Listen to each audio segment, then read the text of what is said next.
Mfisa sizwe uvo lwekhansela kunamakhansela ahambile o-attend umhlangano emva kokuthi siyikhulume lento siyifake ku social media. Ahamba ayohlala nabelungu. Kodwa kuthiwa akaze ayihambise feedback ebantwini.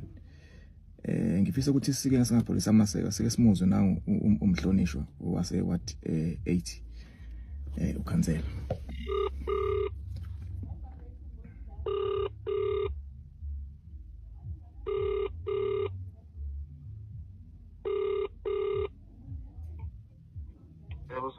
Yebo njani Mdlejo? Sikhona ngomani ukhansela ngithi wase Ward 8. Yebo ukhansela wase Ward 8. Entseleni. Yebo. Okay, ukhuluma noFokazulu la uNtsika kwaDukuza. Yeah. Mhlonishwa ngikhathazekile la. Cishe ubusubonile enkundleni zokuxhumana. Ukuthi ngodaba lase okay Entseleni. Manje into engikhathaza kakhulu la mhlonisho ngizokuthiwa kune meeting ebenihlalile ngathi izolo noma ngathi izolo. Ngicabanga ukuthi iward ekakhansela uZwane it's Ward 7. Yes. Ngiye ngamzama uNtshosho naye wangatholakala. Into ke yase okay Mhlonisha ngiyacabanga ukuthi usebenza kwemedia if I'm not mistaken. Into yase okay isenkantolo then angikwazi ukuhamba ngiphindela noma kanjani ngoba angikwazi ama recording wakho angazi into osubibhala ngaleso sikhathi. Okay. Then angikwazi ukuphazamisa ukusebenza kwenkantolo. I've heard that baxoshiwe then baye ku-hearing kabili then base ngathi sizwe SSMA ngoba benze arbitration ngathi bangawamisha ama requirement. Ayikaka enkantolo kade ngichumana nomphathi wakhona wese-head office sizoba ne-meeting naye bacela ukuthi sihlangane nabo mhlambe namhlanje ngizobuka i-schedule yami ukuthi ukuhamba kanjani if not namhlanje kusasa kodwa ayikaka enkantolo ngicabanga ukuthi iseyinhlelweni zokuthi i-CCMA i-CCMA ke isuke engakabi enkantolo kusuke mayuthi iyahluleka ekuthenini kube nama resolutions SSMA ibidlu isuke isidlulela e-Labor Court okuyinkantolo yabasebenzi ibingakadluleli ke lapho isazodingidwa ngoba nasesithi CCMA akafiki nakhona isaya khona. Angiyazi ukuthi okwami mina ngibasobho umphakathi izinto zamacala angizazi once kwathiwa nje ikuyi-hearing mina ngisuke sengiqhela lapho ngisuke sengazi ukuthi sisezandleni zomthetho. Angifisi msindazo singene kule yokhuzani ye court ngifisa singene kule ekuthenini khona manifika lapha nikhona into nenithole ukuthi iqiniso noma konke behamba kahle. Angithi yabona ukuthi Mhlonishwa ukhulumisa lokho engithe ngicela ukungaphawuli yabo musu ukuthi manifika lapha nifike nani uyangithayima ungibizela kulokho engithe angifisi ukungena khona. Hey kunzima mholi wami ngoba uma sisuke sihola abantu basuke besithemba ukuthi sibahola ngeqiniso. Mina isizathu sami ukufonela ngifonele ekutholeni ukuthi iziphi izinto esingenza ngazo ukulekelela okutheni kulungisa udaba kodwa uma kuukuthi wena awufuni nana ukuthi size sifike lapho mana Mhlonishwa ngizosebenzisa ilanguage ayisebenzisayo. Yes. Angifuni ukukhuluma izinto ezicayi ngocingo. Angilokuthi nje kenzele the two angikwazi ngazi igama lakho kuphela njengoba usushilo. Bese ngizokhuluma nawe ngocingo. Angikwazi ukukhuluma leyo nto. Le yanto le icayi. Yes. No. Kulungile angeke ngize ngiqhubeke ngoba ngiyas-understand isimo cishe ngiyathola ukuthi ubhekephi. Kulungile cha.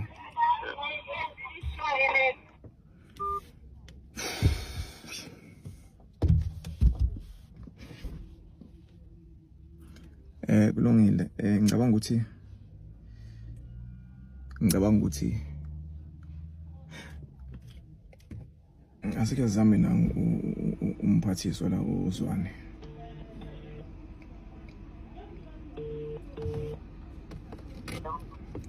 Mangethe. Yebo. Ninjani Mhlonishwa? Sikhona ukhuluma noZulu la, ngikhuluma mala nodaba lase okay. Yebo.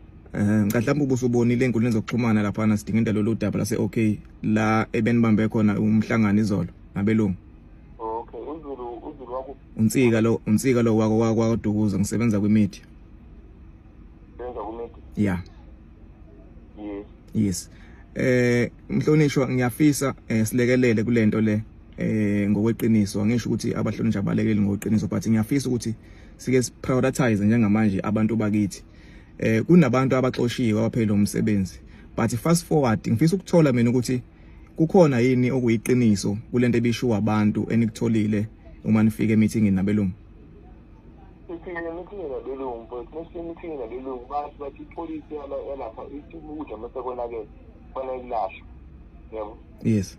So now fana ilahle bese be-exclula kwi-register yabo let's say lana abapheka ngale kuphenya inyama yenkukhu iyasiyonakala inyama bese isula ukuze ingabalela kumsebenzi ube ngathi ilahlekile umtshontshiwe kuyena. Yes. Now abasebenzi bathi bona bekuthiwa ukuthi asingalashwa kwa ayiwashi inyama yenkomo tuyidayise nomsiyona ke. Yes. Ngoba ke then abantu abaqeqeshe ludaba okulenza abantu ba-envar be-envar. Yes. Abafana be-shop inspection. Sengikhulumeke nabephindiswa kufanele behambe bekhona bese be-interview nabasebenzi yebo. Yes. Ngoba kufanele sibunge ohlangothi lokuthi isitolo ngenza sinekala at the same time kufanele sibunge ohlangothi ukuthi abasebenzi bazama ukuyidefenda bona ohlangothini labo ngoba lapho bexoshiwe ngenxa yamaphutha abanawo. Okay, but yes. Basebenzi i-management phikile yasayina ayidayisi ukudla okubolile.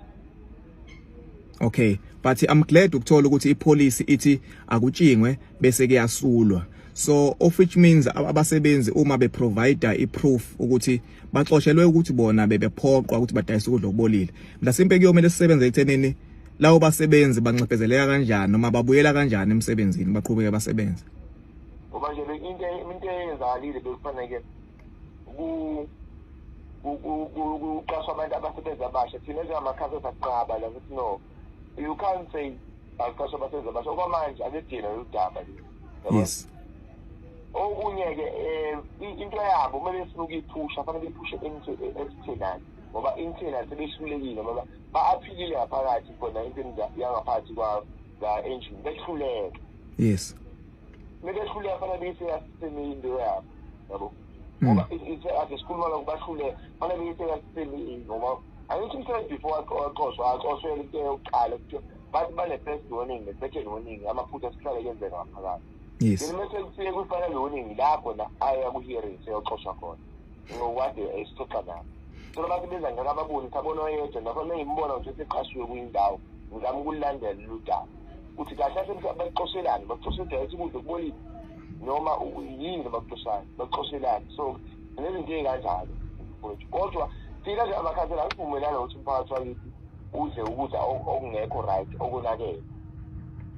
Ngiyathokoza kakhulu mina mangethe uma uba sesayidini labantu uba sesayidini lethu sabantu ukuyithina esikuphakamisile ngoba lokho kusinikeza nethemba lokuthi uma silahlekelwa uwena shuthi kahle kuphelile ngathi sizozama nathi ngayo yonke indlela ukuvikela sabantu ngoba ikhulumelo kwande ukuyiqiniso futhi mina angibathenile ngobesebenzi zama ukuthi ikhulumelo kwande ukuyiqiniso futhi mina angibathenile ngobesebenzi zama ukuthi sokundaba bayaqasha no ingantindi yaqasha whether ikhathi yazoba namanzi iqashe Jehova bangena lokudla okuzomphakathi ongale yazi abantu into ababuke yenzakala so sekuvala amamoli sekuvala zonke izinto ila kuphela khona isilambile. So now if ukuthi khona ukudla okonakele yashayeka bonke angikucabanga ngoba phela ilakho nasonke ezefuwele khona ba yilo lonke 24 hours lo YouTube sibonke ngizoshisa 24/7. Yes. Yilo lodwa mebe lona lebheda angazi abantu bazodlala. Okunye mhlawumbe mfethu siqaphelisise nami ngeke ngaba umsebenzi ngeke ngaba ivictim ngeke ngaxoshwa emsebenzini I was working for inkampani enkulu ngeke ngimention ngaxoshwa into engekho mfowethu ngaye CCMA engingakusho lama institutions okanye lezi inkambi zika government ezidalela ukuthi zilekelela abantu uma besuke beqashiwe azikho sayidini labantu lezi sayidini leinkampani. Mawuxoshiwe emsebenzini inkampani ingamani ikhokhe imillion ikhokhele ugovernment ukuthi akaseke inkampani kunokuthi babuyisele umuntu noma bakhokhele umuntu noma 200,000 kubona basuke bekwenza ngokwe image yecompany.